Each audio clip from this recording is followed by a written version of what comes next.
Will you please tell me your full name and where and when you were born? Daniel Arnold Lisowe. I was born in September 22nd, 1949. Born in Milwaukee, Wisconsin. I was adopted and raised in Plymouth, Wisconsin. Do you have any family members that are serving or have served in the military? My brother, he's my adopted stuff, but my brother Mike, he was in the Marine Corps as well. He wasn't in Vietnam, or he was in during the Vietnam era, but he was never in country. They had him somewhere else. And I had an uncle, my Uncle Jake. He was, I think, and he was in World War II or Korea, well, one of them. And I had another uncle. I'm not sure. I'm sure he was in too, but I'm not sure when or where. What were you doing before you entered the service? Well, I was in school, and when I was like 14 years old, I went to work with. I was raised on a farm, and it's just a small farm, but our neighbor needed some help on his farm. It's 298 acres.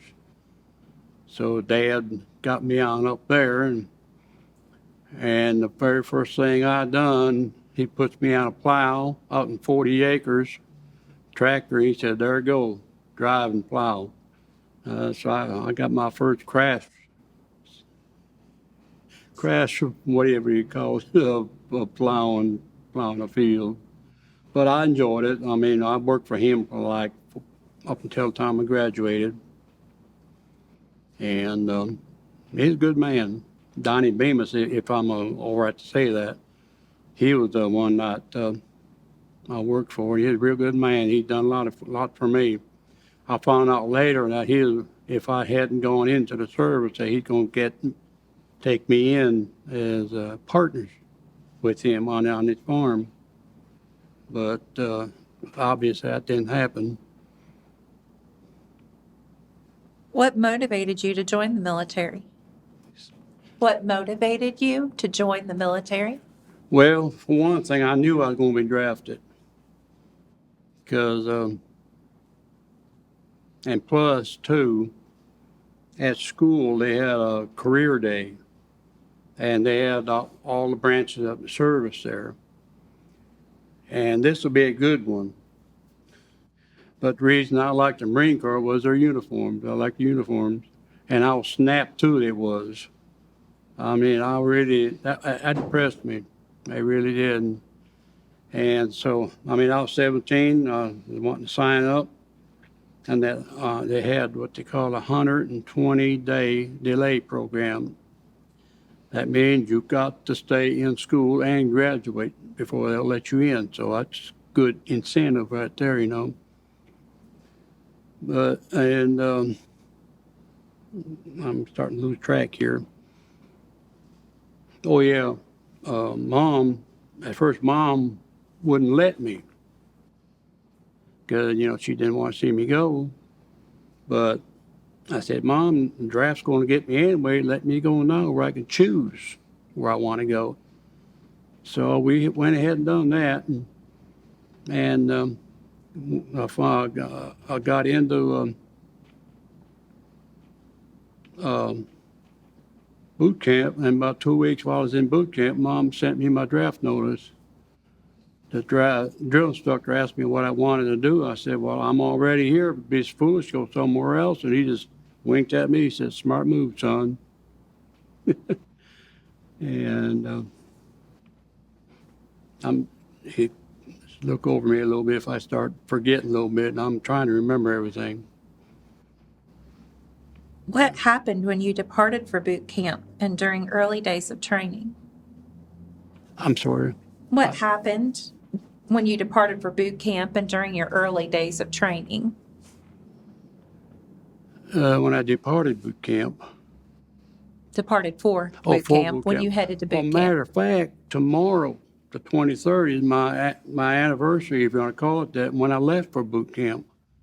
It sure was. And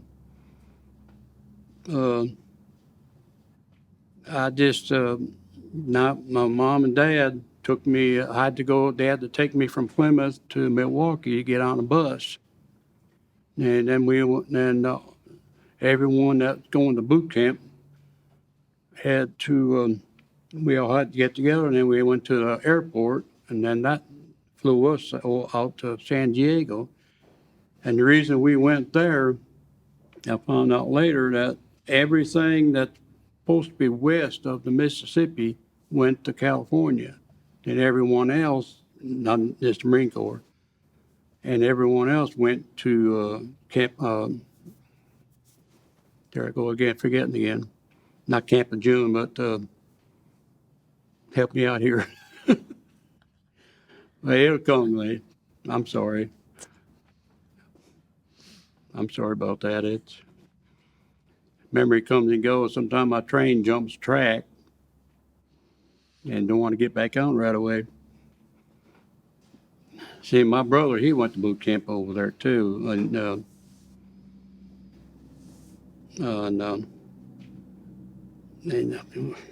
I'm sorry, I keep forgetting. Can you tell me about the barracks and the food and the physical regimen of boot camp? Well, the barracks were Quonset huts. And I think there was like 75 of us in our company. It was platoon 3055. Company, I forget the company's name right off, number. And we were just at row of bunks on each side, one top the other. And that's back when the Marine Corps was very, very physical. You do what you're told, you don't ask questions, you get up and go. And I mean go. And the first night we got there about like 2 or 3 o'clock in the morning. By the time we got to hit the bunks, it was like 5 o'clock, and then about 6 o'clock they got us back up. Every one of us black and blue trying to pinch ourselves to wake up from that dream. But you had to be on your toes. You had to listen real good, because that's back when I had good hearing, and I had my senior drill instructor was Gunny Watson, and the 2 juniors was Sergeant Russell and Sergeant Stangaroni. Sergeant Stangaroni was kind of a mild-mannered talker, speech, and Sergeant Russell always put me in mind of Lee Marvin. A big mouth, I mean, when he spoke, you heard it. But somewhere through the weeks of training, they started reversing their stuff. Stangaroni put me in mind of a psychotic killer. The way he talked, I mean, he's so mean. And Russell, he was still mean, but firm. But he's also the one, too, if you had a question, ask. He always said, if you don't know, ask. You know, but everything was, I'd go on a run. I mean, you had to do this there and do that there. It's a lot to it now. You have to really stay alert.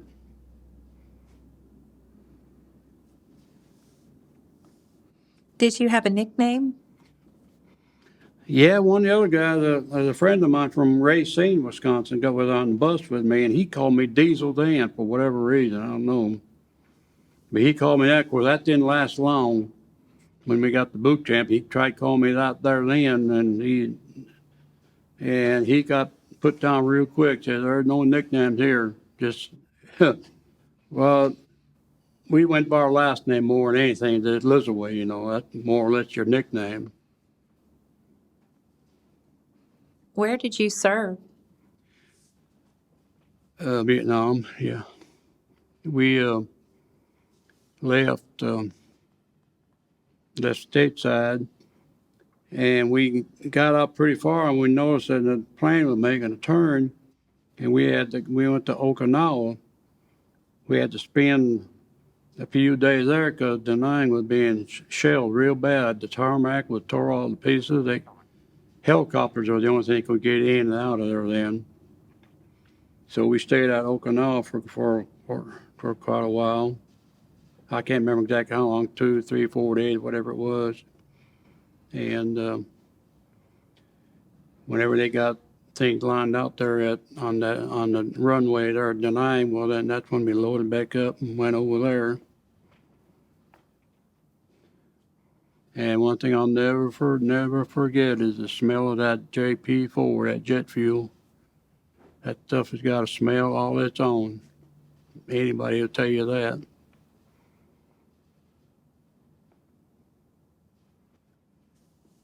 What were your duties?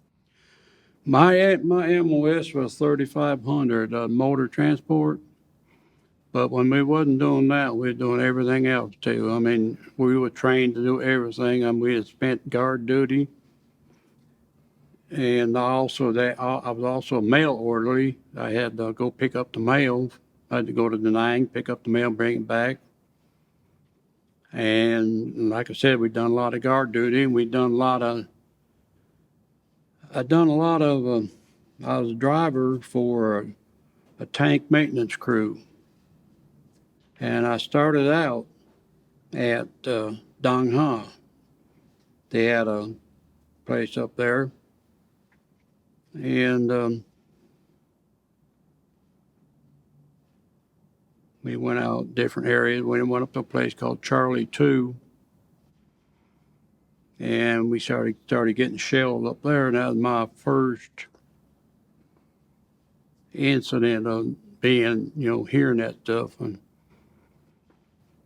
And I tried to run and hide. I jumped under my truck to hide from safety. And first thing I know, somebody grabbed my feet and drug me up from under there and dug to another place because he said that's the worst place to hide is under that truck. And, well, as I told him, I said, well, as you can see, I'm a greenhorn. I'm still learning this stuff. He said, well, I'm trying to teach you. And we stayed there for a little while. I helped them guys. They'd working on, they'd doing tank maintenance on one of them tanks up there, and I was, there really wasn't much for me to do, so I just kind of hung around with them, kind of help out what I could. Got back on the truck, was heading back out, and we started getting shelled again. And the boys on the back of the truck, there's about 6 of them, I think. They started beating on the cab, hollering at me, said, get out of here, let's get going. So I floored that thing by coming down off that hill, kind of windy and stuff, and had a Boot Louis sitting with me. He got a battlefield promotion, and he really let that go to his head. But he started cussing me. He said, slow this thing down. I told him go get, not a nice word, but, and I kept on driving. We finally got back to our base, not the base, but the headquarters there, and there was our captain. He made a beeline to report me to our captain. Well, then the captain hollered, hey, Lisowe. That's what I was called, hey, Lisowe. And I went in there, and I figured I really had it now. He set me down. He said, now tell me your side. And I kind of looked at him kind of funny, and said, "I never heard that one before. Usually it's always one-sided." But this captain was a good man. And I told him this is what happened. I said I had all these guys on the back of my truck, and fuel and grease and oil and all kinds of stuff. I did. And of course, I realized I shouldn't have said that bad word to him, but at the time I was mad, and I didn't take time to choose my word, you know. He said, "All right." He winked at me. He said, "Just be a little more respectful next time, but other than that, you're good to go. We're all right." But that boot Louis was not to be seen anymore either. So whatever happened to him, I don't know. How did you stay in touch with family and friends back home? How did you stay in touch with family and friends? Just letters I wrote. It's mostly my mom and my sister wrote me quite a bit. And I had a girlfriend that wrote me for a little while. This is a good one. She, we was going together in high school, and I gave her my class ring. You know, I thought we'd go along pretty good. I get in boot camp. Next thing I know, I get a Dear John letter. I've always heard tell about them letters. That I never knew about until I got one. And had my ring in there with it. She said, "I'm too young to be a widow." Oh man, I said, that's something to hear. She said, "I'm too young to be a widow." I said, I can't wait for you. Well, that dropped a bomb on me, so to speak. So I just kind of steered away from women for a while, you know, kind of get over that one. But other than that, other than her and mom and my sister, that's the only ones I stayed in contact with.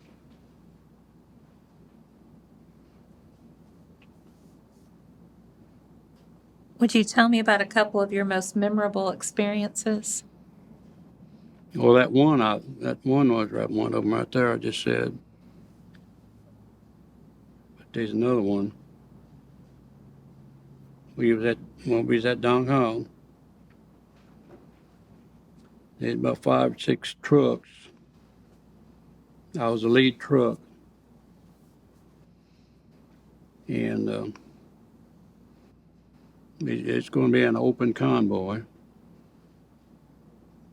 And we were about getting ready to go. My truck quit. Couldn't get it started. So they put me in the back of the line trying to get it fixed. And that next driver, young boy,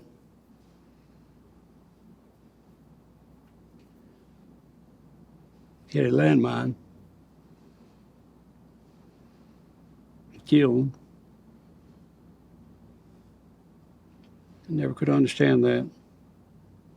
He's a good boy. I never did know his name. Never knew his name. Up until here recently, I don't know how you all are on dreams, but I believe in dreams. And I had a dream the other day that I seen him for the first time, seeing his face.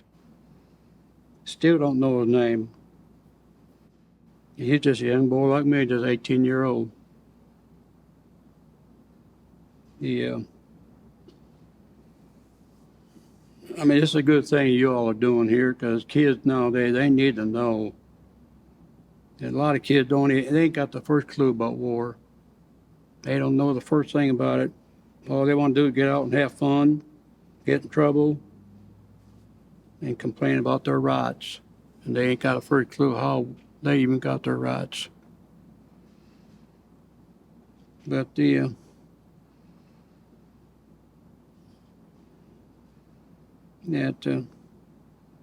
never forget that. Never forget that. That boy died in my place. He died in my place. And I always wondered why I always was left to live. Yeah. That's what, I got several things about that got me so guilty. I can't handle it. Even when I come home for Dad's funeral, I had every intention of thinking I was coming back. But it turns out that I had to stay home. And I found out a couple of weeks later, about a week or so later, wasn't long,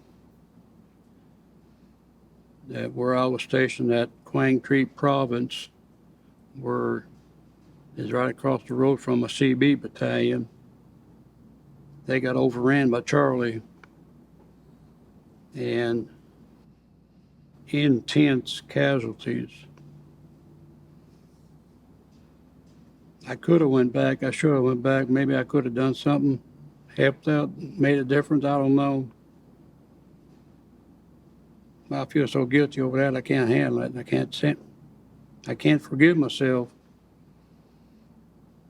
Last time we was here, one of your other girls was here, and she told me, she said, "Chad, you need to try to forgive yourself." I said, I can't forgive myself. I won't forgive myself. It's just a hard thing to explain. You work together. You got a camaraderie, what you call camaraderie. Your friends, you look out for one another, watch each other's back. If someone's sick, they can't get up and do anything, you take his place without even being wait to ask. You just jump right in, take his place. I mean, it's just hard to explain.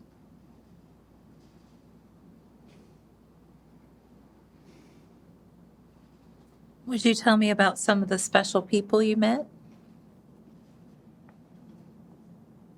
Well, that captain I told you about, and one other guy, the one I told you about where it drug me up under that truck, because that happened another time that we was at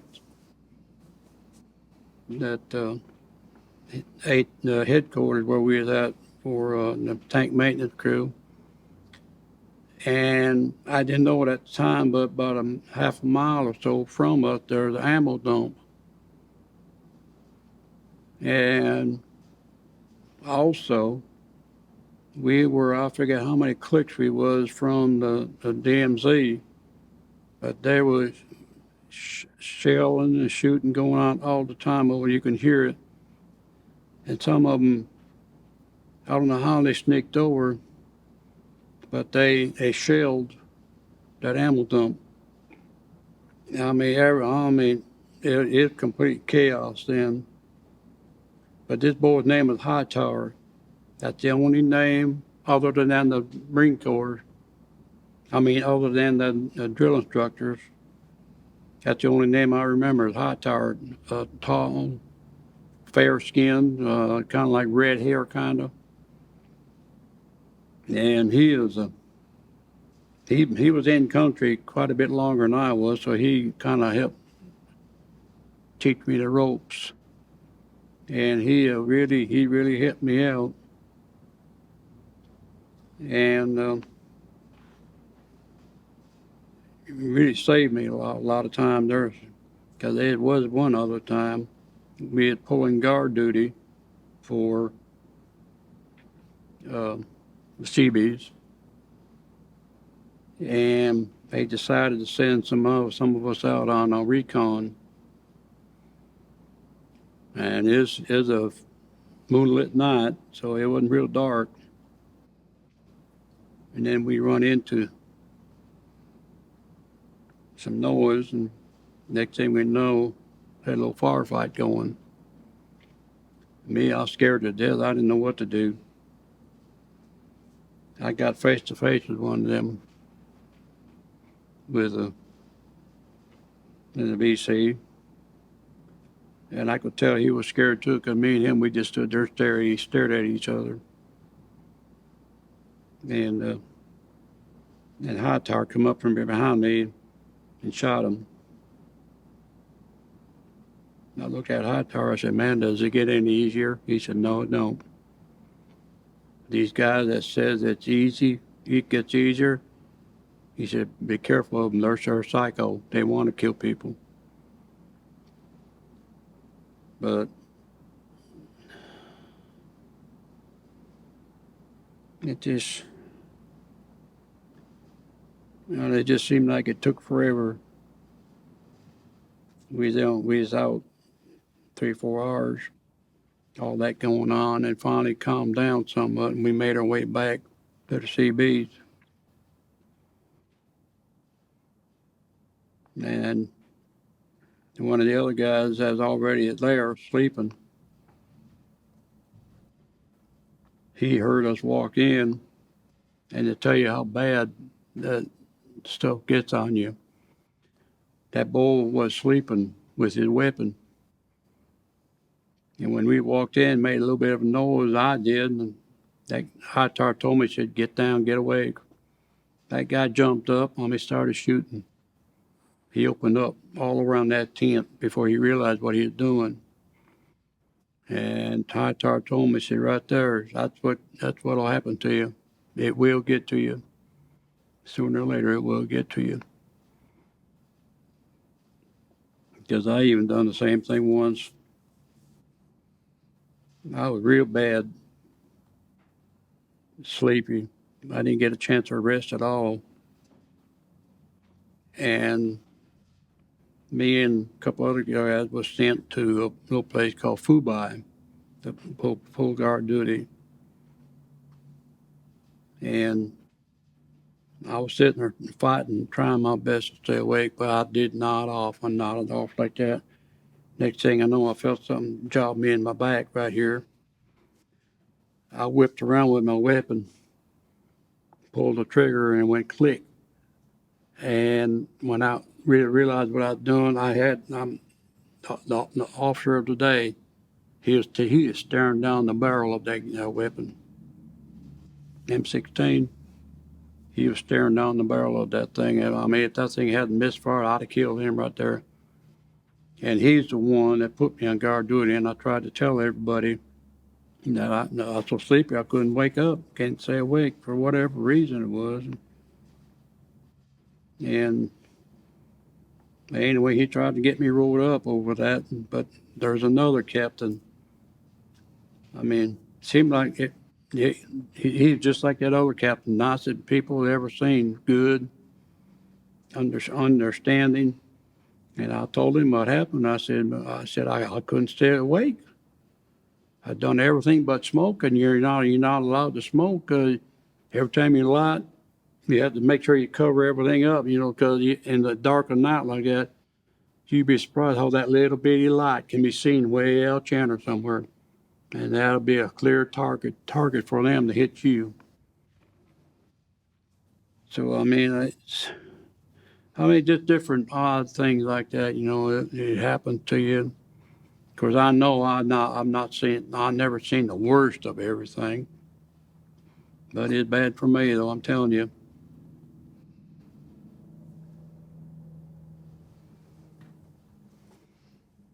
Would you tell me about the day your service ended?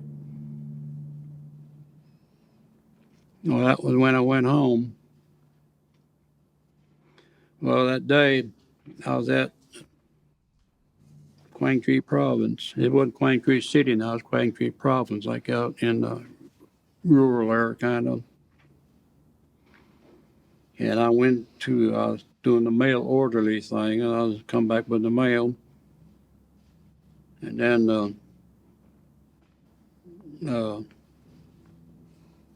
I think it was a lieutenant. He called me up to his hut, and he said, "I got some bad news for you." I said, "Well, what is it?" And I said, "Well, your dad died, got killed on a farm tractor, and my brother was with him, but my brother was okay." And I stood there kind of dumbfounded at first because I didn't really know what to say. And she said, you need to get your gear together. We're going to send you home for the funeral. And so I just got a little bit, because I figured I was coming back anyway, so I didn't load up everything. And it took me a while to get home, everything. And then I found out later that the Red Cross, Mom called the Red Cross and had a hard time getting hold of me, trying to find me. And they had me listed MIA. And I wasn't. I mean, I was right there at Quang Tree, but they just had misinformation. And that scared Mom even more. And plus my sister, she went into extreme asthmatic attack. She was in the hospital. And I mean, it's all it could take for Mom to hold herself together. But anyway, I finally come home, but they held the funeral so long that they wouldn't do it anymore. And so they went ahead and had the funeral. When I got home, it was a day after the funeral, so I missed the funeral altogether. But we kind of sit and talked a while and everything, and then Mom said, she said, I need you here, which I was the oldest at the time. My sister, sister was 16, and my brother, he was like 14 or 15, and then I had another brother, he's just about like eight years old. And I said, well, we'll have to see what we can do. And about every day, I had to call in, check in, make sure I wasn't going AWOL. That's just the way they do things. But I called in every day, and I asked them what do I need to do to apply for a hardship discharge. And I told them the situation, and he told me all the stuff what we had to do. And so me and Mom, we had to go to Great Lakes Naval Base in Illinois. So we had to go there and apply for everything. And in the meantime, that's when I found out about the VC overran Quang Tree Province. And man, I about lost it there because I knew a lot of them boys right there. I mean, every one of them are good guys. And I hated to hear that. And that's when I really started thinking. I said, man, I should have went back. I told Mom, I said, Mom, I know you needed me and all that, but I should have went back. I mean, there's something I could have done to help them. But obviously it wasn't meant to be. But still, I've got that guilt. I'll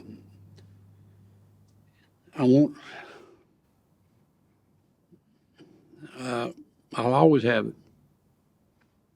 I'll always have that guilt.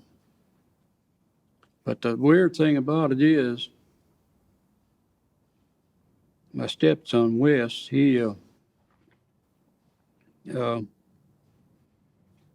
happened along about 9/11 when 9/11 happened, and Wes told my wife Barb, told her, said that he noticed a change come over me then, and they're thinking something right there snapped inside of me. See, up until that time, I'd done my best to forget everything.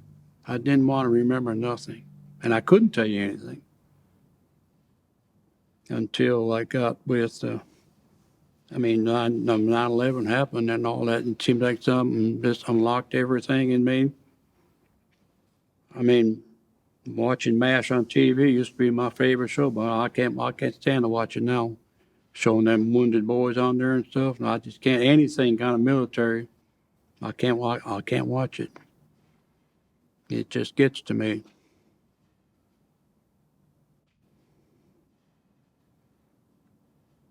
What did you do after your military service? Well, after we got squared away and everything, I got a job. At first, we tried to make the farm work. It's just a little 10-acre farm, wasn't big, that big at all. But then we wound up having a barn fire, lost everything there. And that's another guilt for me. Here I was, come home, supposed to help out, lose the farm. I tell you what, it's hitting me. I had so much guilt in me, I couldn't stand it. And but we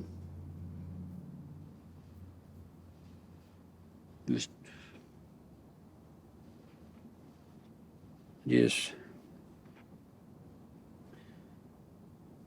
well, after all that happened, I did try to get me a job. I had to get a job. And I got a job with Richardson Brothers Furniture Factory in Sheboygan Falls. It's about 5-6 miles down the road from where we lived at. And I got to work right there and everything pretty good. And then in the meantime, unbeknownst to any of us kids, but Mom goes on a little trip. She met somebody down here in Kentucky. And she come back home, said, kids, we're moving to Kentucky. I said, well, thank Mom for asking. She said, well, I got to get away from here. And the only thing that was left of the farm was a silo, and she even had that brought down. She didn't want anything even to look like it over there, the barn there. So anyway, we moved down here in July of '69. Because I remember August was my sister's birthday. Her birthday was August 14th. So, well, I mean, we've been down here ever since.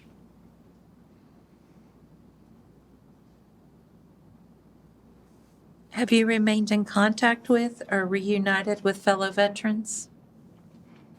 I don't know who to get in contact with or anything. Well, as a matter of fact, there was one, yeah. I forgot about that. Arthur Fiedler. I'm not really sure how he spelled his name, how he even said it, but he was really the only real friend I had. Me and him, when we left Wisconsin, we was on the same bus, and we was in the boot camp together. We went to ITR together. That big long picture I showed you, that me and him was there together. But then I got shipped off to Motor T school. What my MOS was, and I forget what his MOS was, but it was something else. And then he got shipped off there, and I've not seen him since. But a few years back, me and my wife, we went to Washington D.C. Went to the wall. I just wanted to make sure his name wasn't on the wall. And I didn't see his name anywhere, so I'm just assuming he's still alive, but I don't. I wrote several times to, I got a hold of an old directory of Racine, and there's been some Fiedlers in there, but they're all spelt the same way and everything, but I tried to write letters to each one of them, to find, but I've never heard anything from them since, so I don't know what's going on there. Maybe he's like me, just too old to know anything, where he may have been injured, Because I'm telling you, a lot of people, there's been a lot of guys hurt, maimed, everything else, whatever you want to call it. Them's the injuries you can see right off. But there's other injuries too that you don't see. It's inside you. It's up here. And them injuries, I'm not saying anything wrong about them other injuries. They're bad too, but these injuries inside you are just as bad. It's like that PTSD I got and that leukemia I got. I'm still living. Lord only knows why He's keeping me alive so long. But I'm just hoping someday I can forgive myself. But right now I can't. It's just hard to explain, you know. I mean, as the old saying goes, you gotta feel it to know, to understand. A lot of people out there, they don't understand that stuff. They'll look at you and say, well, there's another wacko come home. I took a taxi cab from Milwaukee when I was coming home for Dad's funeral. And I got into the cab and I told that guy, I said I was coming home from Vietnam. He had the attitude like, so what? So what, you know? What are you gonna say? I just sat there and stayed quiet until I got home. But there is a lot of other people that really cares though too. I mean, there's just as many that cares as the ones that don't care. So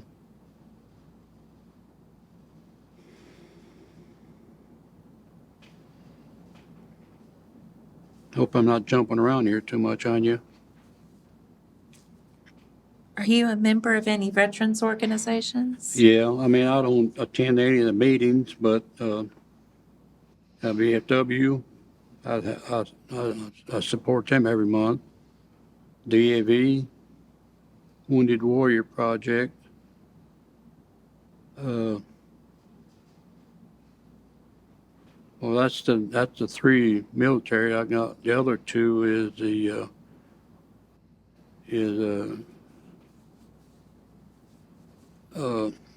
Shriners and St. Jude. I support them, but of course I don't attend any of their meetings or anything. But they all got good purpose, especially the DAV, because when I was up at the hospital, when they diagnosed me with this leukemia, they gave me a diagnosis sheet, you know. And me and my wife, next day, went to DAV there in London and showed him that diagnosis, and then he showed me a list. There's absolutely, I think, almost 2 pages full of everything that Agent Orange causes. And I mean, DAV really went to bat for me. I mean, they got me signed up, got me, where I can get my 100%, stuff like that. And they really went the extra mile for me. And I really appreciate them. And that's the reason all of them, I can try to contribute the same amount. I don't want to hold one above the other. But DAV really done good for me. I mean, I really appreciate them.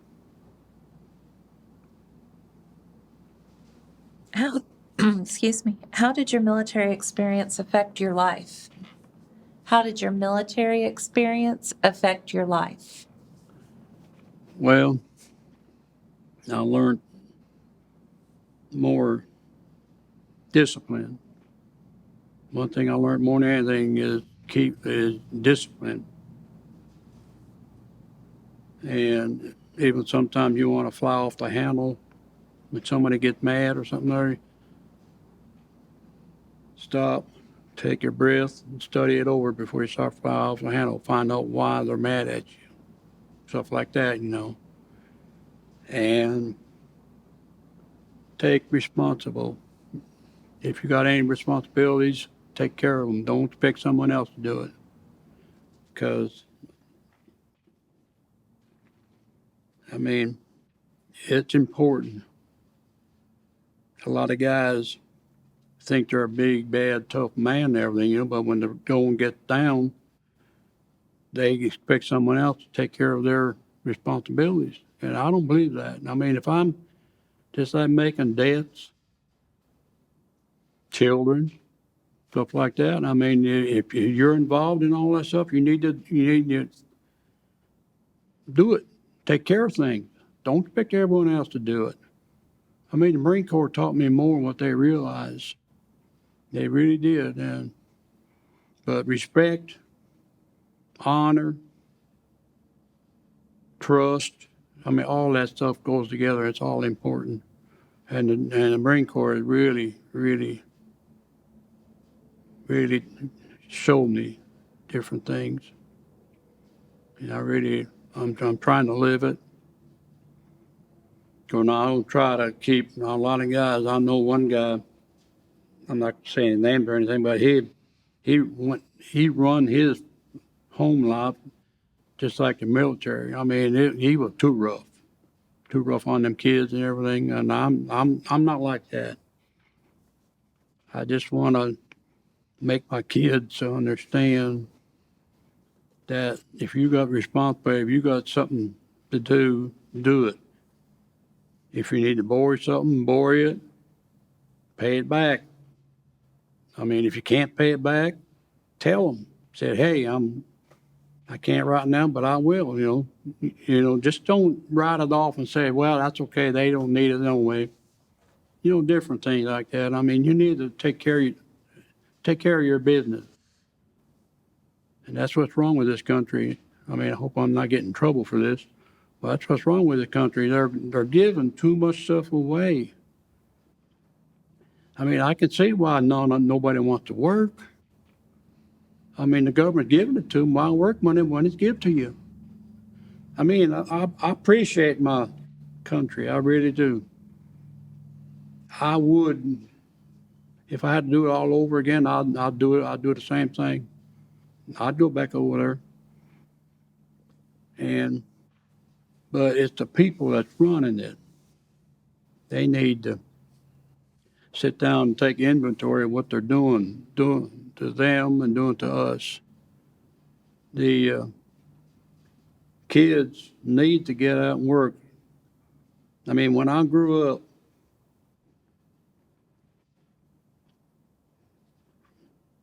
my first job was what I told you about Donnie Bemis working on his farm. That was my first job. I worked for everything I got.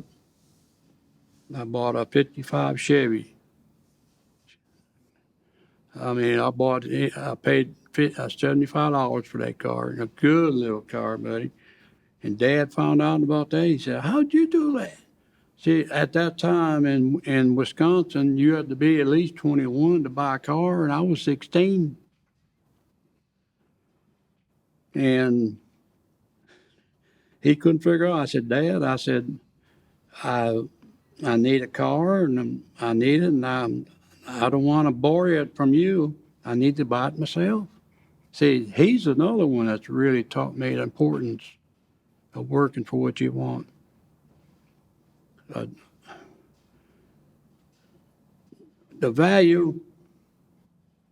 true value of a dollar really is only realized by the person that worked for it. That's the real value of money right there. And now kids, I'll tell you what, all they want. See, back when I was growing up, we got 50 cents a week allowance. But now you got to pay them $50. But I was scared to death to ask Dad for 25 cents more to buy a little toy that costed 75 cents. You see the difference? Now, I don't know. I don't know. Maybe you might cut some of this out. I don't know. That's your business.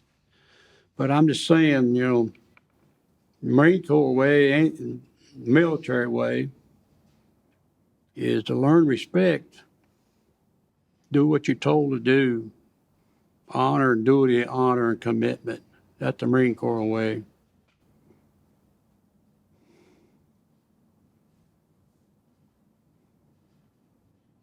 What message would you like to leave for future generations who will view this interview? Probably was just what I just said right there. I mean, these kids, they don't know what it is to work. They need to, well, they need to know what work is. Because I know I'm bragging on mine, but all of my kids, all of my grandkids are working. And I really appreciate that, and I thank God for that. And Wes, he's my stepson. He's an RN. And my other son, Danny, he's working up there in London. And of course, now my two daughters, well, my middle daughter, Angie, she's working out of home. That company she's with, they're working out out of home. She's been with them like 25 years. My oldest daughter, Pam, she's not in real good health. She been working all her life too until here recently. She had to quit. But I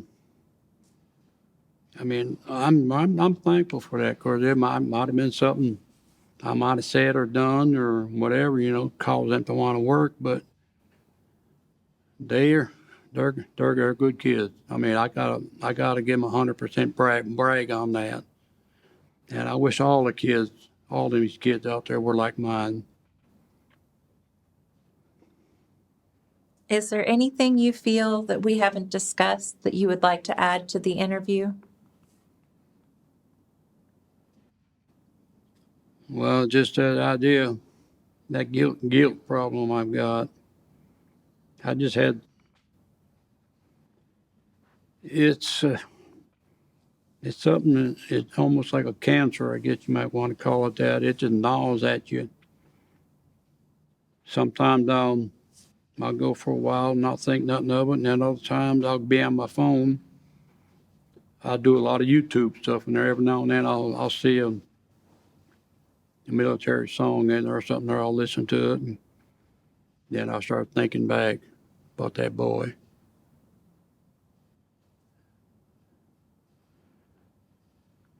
"18 years old, just like me. Kids fighting a man's war. Kids, 18 years old.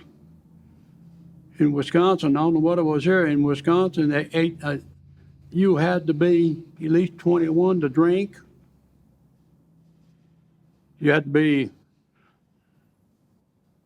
buy a car, anything like that. You had to be at least 21, but you had that 18, you're old enough to go over there and shoot and die and kill people and die and get yourself killed. I don't see it.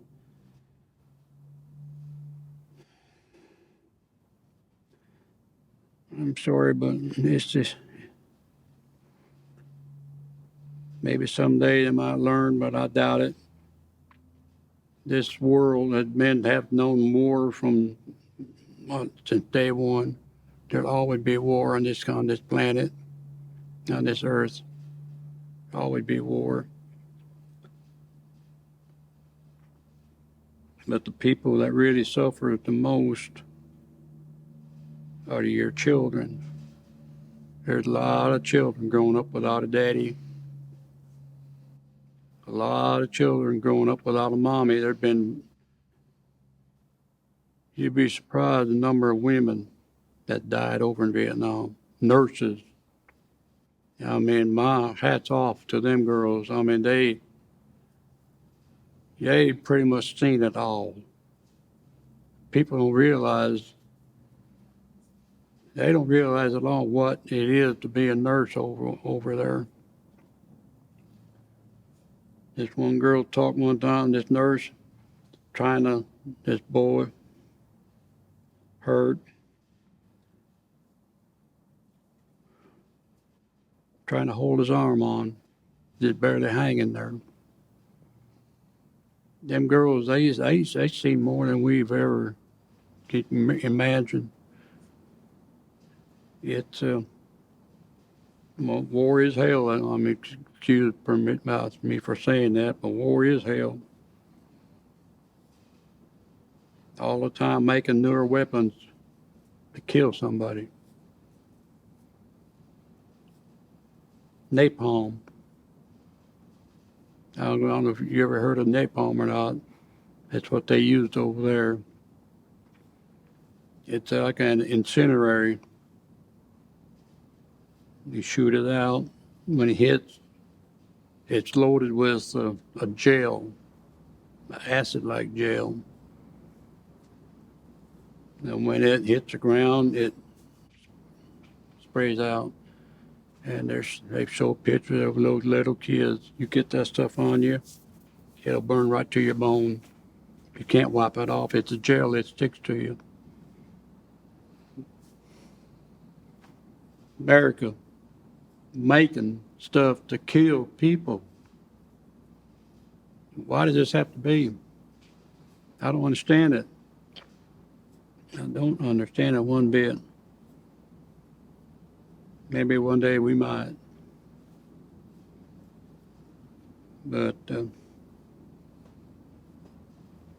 appreciate your patience taking us.